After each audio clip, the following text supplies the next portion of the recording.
think at the end of it, looking back, too many penalties, too many stupid penalties, just playing undisciplined. I don't think it was a overall, I guess performance-wise, I don't think it was an overall team playing bad. It was just every now and then we'd have people not doing their right thing, not doing their job, and they capitalized on that.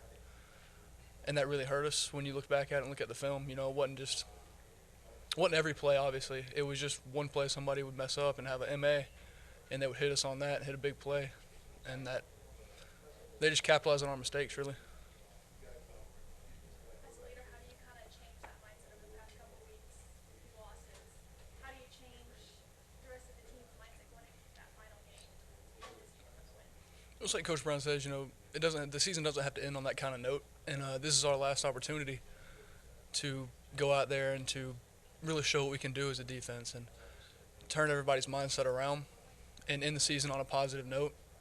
And like he always says, it just so happens we have it against Lafayette this weekend. So just kind of go out there and end the season on a positive note and really turn everybody's expectations around and get ready for next year. How do you think ending the season on a positive note would benefit the future of the program? That'd be huge. You come in, you end the year on a high note like that, you always have that momentum going into the off season and going into the summer workouts and spring camp and fall camp and just carry that momentum on into the next season. And you'd rather end something on a positive note than end it on a bitter note and having that to go with the whole off season, thinking about that's how it ended. And so that'd be just huge for the program.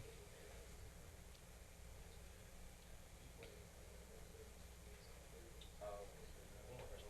What are you guys looking to improve on in practice as you're preparing for Saturday?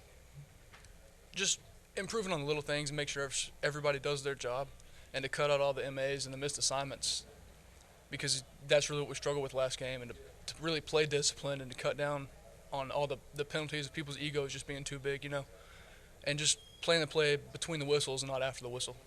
What are some things that Louisiana Lafayette does offensively that may pose a threat? They got a really good running back, and he's really fast, and so that can obviously open up some threats if we let him get east and west on us and open up some holes across the line. So, we want to keep him between the tackles if we can. And then you get him in those third down situations, we got to get pressure on the quarterback. I feel like we came out a little slow, as we did in previous games. I feel like we need to what we did in the fourth quarter we should have did in the first three quarters. Actually, I feel like we didn't just quit. We played, but we should have played a little bit more harder. They wanted a little bit more than we did. That's something you guys are looking to improve on Saturday going into this weekend game? Yes, it's something that we need to prove on this week and for now on. That's a part of football that you got to come out and you got to expect big things to happen. Visualize yourself doing, making plays, and that's what they mean. Come out with an open mindset to perform good. But yes, we're gonna come out. We got practice later on today, and we're gonna go out, and review our mistakes from the last game and try to move forward to the next game. How big would a win be to end this season, moving into like the future of this program? How big would a win be this Saturday?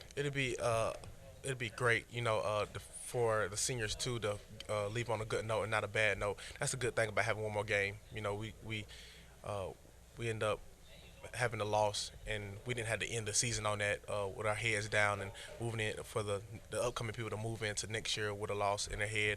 This gives us the opportunity to have a positive, leave with a positive. So where's some of the things that Louisiana Lafayette does defensively that might pose a threat? A lot of stunts. They do a lot of stunts from previous years that I didn't play them. Since I got here, they were always a physical team. I haven't beat them since I've been here, and that's something that I pose to try to make happen. So not just to do that, just to, like I said, to get a win under our belt. It didn't quite go out how we planned, didn't go out how we practiced. Everybody else before me has pretty much said the same thing, and I believe they've explained it, as good as it can be explained. But from an offensive lineman standpoint, I don't think we blocked well enough up front. I think our pass protection was pretty good. I think we gave Silvers enough time to make something happen. We could always improve in that as well. We struggled in the run game. We didn't open up enough holes for Brandon. It didn't go down the way that we wanted it to. It didn't, happen how we expected. And, it's something that as an offensive line you just got to work on. And, I have full faith that in years to come the Troy offensive line is going to be something that, everybody's talking about.